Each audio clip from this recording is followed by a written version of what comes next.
Hi, ನಮಸ್ತೆ ಎಲ್ಲರಿಗೂ.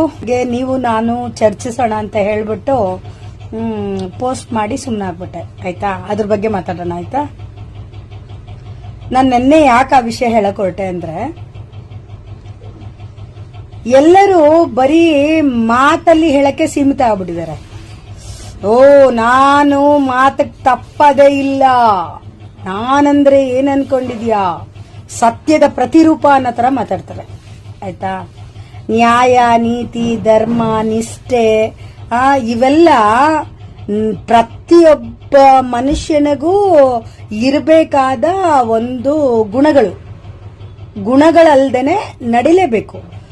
ನಾವು ಟೆಸ್ಟ್ ಅಲ್ಲಿ, ಎಕ್ಸಾಮ್ಸ್ ಅಲ್ಲಿ ಮಾರ್ಕ್ಸ್ ತಗೊಂಡಂಗೆ ನಾವು ಎಷ್ಟರ ಮಟ್ಟಿಗೆ ನಾವು ಅದನ್ನ ಪಾಲಿಸ್ತಾ ಇದ್ದೀವಿ. ಸುಮ್ನೆ ಮಾತಿಗೆ ಹೇಳೋದಲ್ಲ, ನಾನ್ ಮಾತಿಗೆ ತಪ್ಪದೇ ಇಲ್ಲ, ಮಾತಿನ ಮೇಲೆ ನಿಂತ್ಕೋತೀನಿ.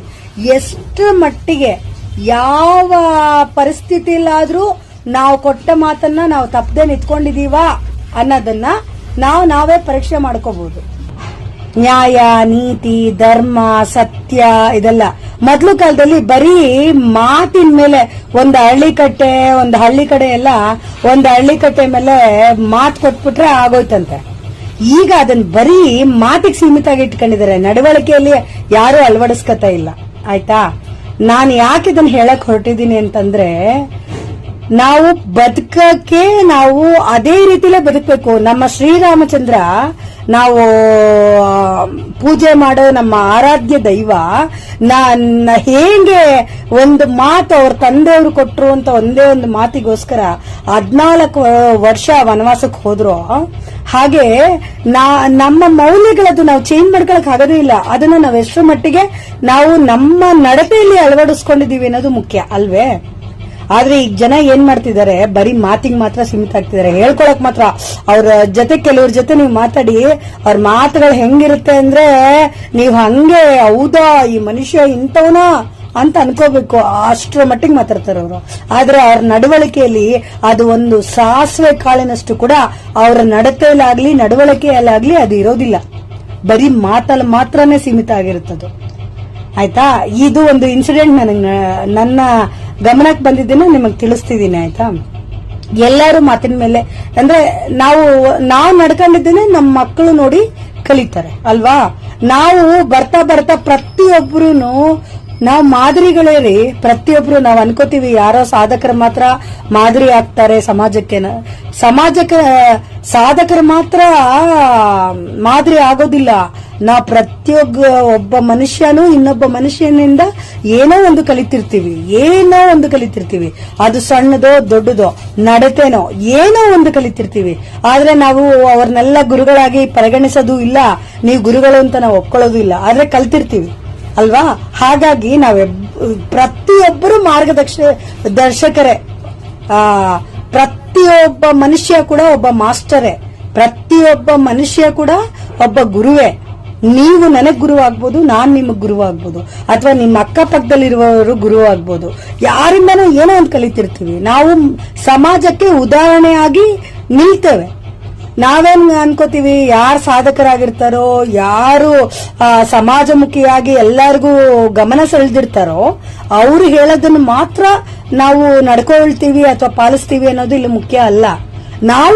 ನಾವು ನಮ್ಮನ್ನ ಸೆಲ್ಫ್ ಗುರುಗಳಾಗಿ ನಾವು ತಗೋಬೇಕು. ನಮ್ಮನ್ನ ನೋಡಿ ನಮ್ಮನ್ನ ಕೂಡ ಜನ ನೋಡ್ತಾರಲ್ವೇನ್ರಿ.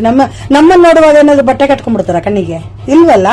ನಮ್ಮನ್ನು ಗಮನಿಸ್ತಾರೆ, ನಮ್ಮನ್ನು ಮಾತಾಡ್ತಾರೆ, ನಮ್ಮ ನಡವಳಿಕೆಗಳನ್ನ ಗಮನಿಸ್ತಾರಲ್ವೇನ್ರಿ.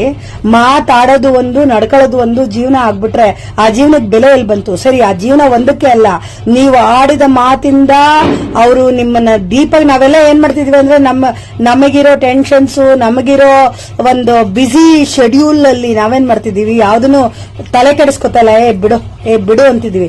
ಈ ಬಿಡು ಅನ್ನೋದು ನಮ್ಮ ಸಮಾಜನ ಹಾಳು ಮಾಡ್ತಿದೆ. ನಮ್ಮ ಸಮಾಜ ಹಾಳಾಗಿ ಹೋಗ್ತಿದೆ. ಹೆಂಗ್ ಹಾಳಾಗೋಗ್ತಿದೆ? ನಮ್ಮ ಪೀಳಿಗೆಗಳು ನಾಶ ಆಗೋಗ್ತಾ ಇದೆ. ನಾವು ಹೋಗ್ಲಿ ಬಿಡು ಅನ್ನೋದನ್ನೇ ಈ ಕ್ರೈಮ್ ರೈಟ್ಸ್ ನೋಡ್ತಿದಿರಲ್ಲ, ಈ ಟಿವಿಗಳಲ್ಲಿ, ನ್ಯೂಸ್ಗಳಲ್ಲಿ ಈ ಕ್ರೈಮು, ಈ ಅಸಹ್ಯಕರವಾದ ಒಂದು ಸಂಬಂಧಗಳು, ಅದು ಬಾವಿ ವರ್ಷಗಳೇ ಇಲ್ಲ ಅದಕ್ಕೆ. ಆತರ ಎಲ್ಲ ಆಗ್ತಿರೋದು ಯಾವುದರಿಂದ? ನಾವು ನೋಡದೇ ಇರೋ ತರ ಇರೋದ್ರಿಂದ. ನಾವು ಮಾತುಗಳಿಗೆ ಮಾತ್ರ ಸೀಮಿತ ಆಗಿ ನಡವಳಿಕೆಯಲ್ಲಿ ನಾವು ನೈಜತೆ ಇಲ್ಲದೆ ಇರೋದ್ರಿಂದ ಇದೆಲ್ಲ ನಡೀತಾ ಇದೆ. ನಾವೇ ಪ್ರತಿಯೊಬ್ಬರು ನಾವು ಸತ್ಯಕ್ಕೆ ಪರವಾಗೇ ನಿಲ್ತೀವಿ ಅನ್ನೋ ತರ, ಮಾತಿನ ಮೇಲೆ ನಿಲ್ತೀವಿ ಅನ್ನೋ ತರ ಪಣ ತೊಟ್ಟು ನಿಂತ್ಕೊಂಡ್ಬಿಟ್ರೆ ನಾವು ಒಂದು ತಪ್ಪು ಮಾಡಕ್ಕೆ ನಾವು ಗಮನ ಇಟ್ಟೇ ಮಾಡ್ತೀವಿ. ನಮಗ್ ಗಮನ ಇಲ್ಲದೆ ತಪ್ಪಾಗ್ಬಿಟ್ರೆ ಅದು ಬೇರೆ ಕತೆ. ನಮಗ್ ಗಮನಿಸಿ ನಮ್ಮ ಗಮನಕ್ಕೆ ಬಂದು ನಾವು ಯಾವುದೇ ತಪ್ಪು ಮಾಡೋದಿಲ್ಲ ಅಂತ ನಿರ್ಧಾರ ಮಾಡಿದಾಗ ಖಂಡಿತ ಈ ಸಮಾಜ ಸುಧಾರಣೆ ಆಗತ್ತೆ ಅನ್ನೋದು ನನ್ನ ಒಂದು ನಂಬಿಕೆ. ಒಬ್ಬ ವ್ಯಕ್ತಿ ತಾನು ಮಾಡಿದ ಒಂದು ತಪ್ಪನ್ನ ಮರೆಮಾಚ್ಕೊಳ್ಳಕ್ಕೆ ಅಥವಾ ಆ ಸಂದರ್ಭದಲ್ಲಿ ತಪ್ಪಿಸ್ಕೊಳ್ಳೋದಕ್ಕೆ ಈ ನ್ಯಾಯ, ನೀತಿ, ಧರ್ಮ, ನಿಷ್ಠೆ ಮತ್ತೆ ನಾನು ಮಾತಿಗೆ ತಪ್ಪೋದೇ ಇಲ್ಲ, ನಾನು ಅಂದ್ರೆ ಏನದು ಸತ್ಯಕ್ಕೆ ಪ್ರತಿರೂಪ ಅನ್ನೋ ತರ ಮಾತಾಡ್ತಾ ಇದ್ದವನು, ನಾನು ಎಷ್ಟು ದುಡ್ಡು ಖರ್ಚಾದ್ರೂ ದುಡ್ಡಿಗೆ ನಾನು ಇದ್ ನೋಡೋಳಲ್ಲ, ಮಾತಿಗೆ ತಪ್ಪೋನಲ್ಲ, ನಾನು ನಡ್ಕೋತೀನಿ ಅಂತ ಆ ಮಾತು ಎಲ್ಲಿಗೋಯ್ತು? ಅವನು ಹೇಳಿದ ಮಾತುಗಳು ಎಲ್ಲೋಯ್ತು? ಅವನ ಆಡಿದ ಅವನ ಇಮೇಜ್ ಕ್ರಿಯೇಟ್ ಮಾಡ್ಕೊಂಡಲ್ಲ, ನನ್ನ ಇಮೇಜ್ ಇದು, ನಾನು ಈ ತರ ಬದುಕ್ತಾ ಇದ್ದೀನಿ ಅಂತ.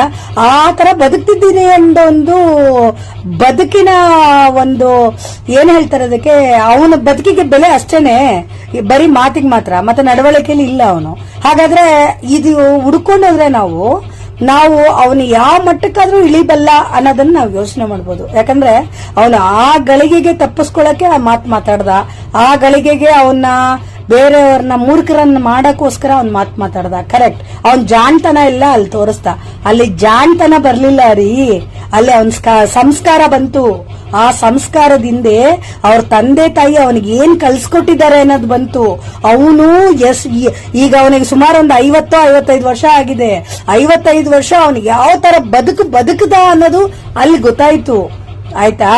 ಅಲ್ಲಿ ನಡೆದಿದ್ದು ನಾನು ಹೇಳ್ತಾ ಇರೋದು ನಿಮಗೆ ಏನಕ್ಕೆ ವಿವರಿಸಕ್ ಬರ್ತಿದ್ದೀನಿ ಅಂದ್ರೆ, ಅವನು ಆಡಿದ ಒಂದು ಸತ್ಯನ ಅಡ್ಡ ಇಟ್ಕೊಂಡು ನನಗೆ ಅದು ಕ್ವಾಲಿಟಿ ತುಂಬಾ ಏನಂತಾರೆ, ಬೆಲೆ ಕಟ್ಟಲಾಗದ ಗುಣಗಳವು.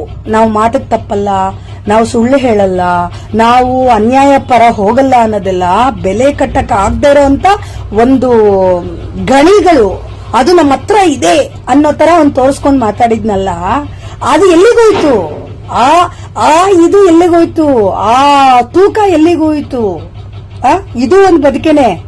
ಅವನು ಮಾತಕ್ ತಪ್ಪಾದ್ಮೇಲೆ ಅವನದು ನಡವಳಿಕೆ, ಅವನು ಬದುಕಿದ ರೀತಿ, ಅವನಿದು ಎಲ್ಲ ಪಿಕ್ಚರ್ ತರ ಬಂದ್ಬಿಡುತ್ತಲ್ರಿ. ಅದಕ್ಕೆ ಯಾಕ್ರಿ ಸತ್ಯನ, ನ್ಯಾಯನ, ನಿಷ್ಠೆನ ನಾವು ಮಾತಿಗೆ ತಪ್ಪಲ್ಲ ಅನ್ನೋದನ್ನ ಪದೇ ಪದೇ ಹೇಳ್ಕೊತೀರಾ? ತಪ್ಪಲ್ವಾ ರೀ? ನಿಮ್ಮ ನಡತೆಲ್ಲ ಅದು ಇಲ್ವೇ ಇಲ್ದಿದ್ದಾಗ ಅದನ್ನ ಉಪಯೋಗಿಸ್ಕೊಳ್ಳೋದು ತಪ್ಪಲ್ವಾ? ನೀವ್ ಯಾವ ಮಟ್ಟಕ್ಕಾದ್ರೂ ಇಳಿಬಲ್ರಲ್ವಾ? ಅಂತದಕ್ಕೆ ನ್ಯಾಯ, ನೀತಿ, ಧರ್ಮ, ನಡತೆ, ಮಾತ್ ಮೇಲೆ ನಿಂತ್ಕೊಳ್ತೀವಿ ಅನ್ನೋ ಪದಗಳನ್ನ ಅಡ್ಡ ಯಾಕ್ರಿ ಇಟ್ಕೋತೀರಾ? ನಿಮಗೆ ಅದಕ್ಕೆ ಸೂಟ ಆಗೋದಿಲ್ಲ. ನಿಮ್ಮಂತವ್ರಿಗೆ ಸೂಟ್ ಆಗದಿರೋ ವ್ಯಕ್ತಿಗಳು ನೀವ್ ಯಾಕೆ ಆ ಪದಗಳನ್ನ ಅಡ್ಡವಾಗಿ ನಿಂತ್ಕೋತೀರಾ? ನೀವು ಸಮಾಜಕ್ಕೆ ಏನ್ ತೋರಿಸ್ಕೊಡ್ತಾ ಇದ್ದೀರಾ? ಬೆಲೆ ಕಟ್ಟಲಾಗದ ಮಾಣಿಕ್ಯಗಳವು. ಅವಕ್ಕೆ ನಾವು ಪದನೇ ಇಲ್ಲ. ನಾನ್ ನ್ಯಾಯವಂತ, ನಾನ್ ನಿಷ್ಠಾವಂತ, ನಾನು ಸತ್ಯನೇ ಮಾತಾಡೋದು ಅನ್ನೋದೆಲ್ಲ ಇದೆಯಲ್ಲ, ಅದು ನನಗೆ ನಾನು ಬ್ರಾಂಡೆಡ್ ತರ ತೋರಿಸ್ಕೊಳ್ಳೋದು. ನೀನು ಆ ಬ್ರಾಂಡೆಡ್ ನೀನ್ ಸೂಕ್ತನೇ ಅಲ್ಲ ಅಂತದ್ಮೇಲೆ ಯಾಕೆ ನೀನು ಅದನ್ನ ಬಳಸ್ಕೋತೀಯ ಅನ್ನೋದು ನನ್ನ ಒಂದು ಪ್ರಶ್ನೆ. ನೀವೇನಂತೀರಾ? ಇದ್ರ ಬಗ್ಗೆ ಒಂದು ಕಮೆಂಟ್ ಮಾಡಿ ಆಯ್ತಾ? ನೀವು ನಾನು ಮಾತಾಡೋದಿಲ್ಲ. ನೋಡಿ, ನಾವ್ ಹೇಳೋದು ಬೇರೆ ಯಾರೋ ಬಂದು ನಮ್ಮ ಸಮಾಜನ ಚೇಂಜ್ ಮಾಡ್ಬೇಕು ಅನ್ನೋದಲ್ಲ. ಪ್ರತಿಯೊಬ್ರು ನಾವು ಗುರುಗಳೇ ರೀ. ನನ್ನ ನೋಡಿ ಇನ್ನೊಬ್ರು ಕಲಿತಿರ್ತಾರೆ, ಇನ್ನೊಬ್ಬರನ್ನ ನೋಡಿ ನಾನ್ ಕಲಿತಿರ್ತೀನಿ. ಆಯ್ತಾ? ಅದು ಸಣ್ಣವರೇ ಕಲಿಬೇಕು, ದೊಡ್ಡವರೇ ಕಲಿಬೇಕು ಅನ್ನೋದಲ್ಲ. ಇದೇ ತರ ಬದುಕ್ಬೇಕು ಅಂತ ನಾವ್ ಎಷ್ಟೋ ರೂಢಿಸ್ಕೋತೀವಿ ನಮ್ ಜೀವನದಲ್ಲಿ. ನಾವು ಹಿಂಗ್ ಹಾಕ್ಬೇಕು, ಹಿಂಗ್ ಬದುಕ್ಬೇಕು ಅನ್ನೋದು.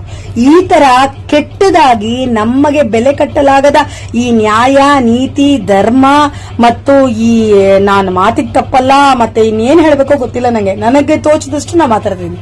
ಇಷ್ಟನ್ನ ಅಡ್ಡ ಇಟ್ಕೊಂಡು ಅನ್ಯಾಯ ಮಾಡಬೇಡಿ ಅಂತ ಅಷ್ಟೇ ಹೇಳ್ತಿರೋದು ನಾನು. ಈ ಮಾತುಗಳನ್ನ ಇಟ್ಕೊಂಡು ಅನ್ಯಾಯ ಮಾಡಬೇಡಿ. ಆಯ್ತಾ?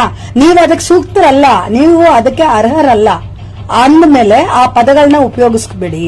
ಬರೀ ಮಾತಿಗೆ ಮಾತ್ರ ಸೀಮಿತವಾಗಿ ಇಟ್ಕೋಬೇಡಿ. ಸಮಾಜ ಬರೀ ನೀವಿಬ್ರೇ ಮಾತಾಡೋದನ್ನ ನೋಡ್ತಿರಲ್ಲ, ಪ್ರತಿಯೊಬ್ಬರು ಗಮನಿಸ್ತಿರ್ತಾರೆ ನಿಮ್ಮನ್ನ, ಅಲ್ವಾ? ತುಂಬಾ ಜಾಸ್ತಿ ಆಯ್ತು ಅನ್ಸುತ್ತೆ ಮಾತುಗಳು. ಬಳಿ ನಿಮ್ಮನ್ ಬಿಟ್ರೆ ನಂಗೆ ಯಾರ್ರೀ ಇದಾರೆ? ನೀವು ನಾನು ಎಲ್ಲ ಇದೇ ಭೂಮಿ ಮೇಲೆ ಬದುಕ್ತಿದೀವಲ್ಲ. ನಮ್ ಕೈಲ ಆದಷ್ಟು ನಾವು ನ್ಯಾಯವಾಗಿ ಬದುಕದ್ ನೋಡೋಣ. ಓಕೆ, ಬೇರೆಯವ್ರನ್ನೆಲ್ಲ ತಿದ್ದಕ್ ಆಗೋದಿಲ್ರಿ, ನಮ್ಮನ್ನ ನಾವು ತಿದ್ಕೊಳ್ಳೋಣ. ಓಕೆ, ನಿಮ್ಗೇನ್ ಅನ್ಸುತ್ತೆ ಅನ್ನೋದನ್ನ ದಯಮಾಡಿ ನೀವು ಕಮೆಂಟ್ ಮಾಡಿ ತಿಳಿಸಿ.